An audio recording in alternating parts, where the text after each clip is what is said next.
नदीचं पाणी गेलं, घराची चालली साफसफाई. हे बघा कसा गाळ निघतोय घरामध्ये, बघितलं कसा गाळ निघतोय. हे बा सगळे साफसफाई लागले कातून. हे पाहून घ्या इकडं, सगळे कातून साफसफाई चालू आहे आता. सारा गाळच गाळ घरामध्ये. तेव्हा सगळा पसारा बाहेर नेलाय. इथपर्यंत पाणी होतं, इथपर्यंत निशाण दिसतो ना, तिथपर्यंत पाणी होतं.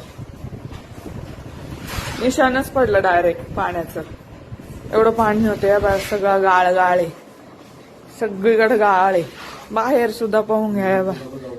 हे बा हे बा बाहेर किती पसारा आहे. हे बा सगळा पसारा बाहेर घेतला. आता हे सगळं गाळायचं, अजून सगळं साफ करायचं. आता हे एवढं सगळं सगळं सगळं साफ करायचंय. हे बघा हे सगळं बाहेर घेतलं, सगळं ओलं झालेलं. ती गादीतून आता डायरेक्ट पाणी निघत होतं. सगळं साफ करायचं आता हे.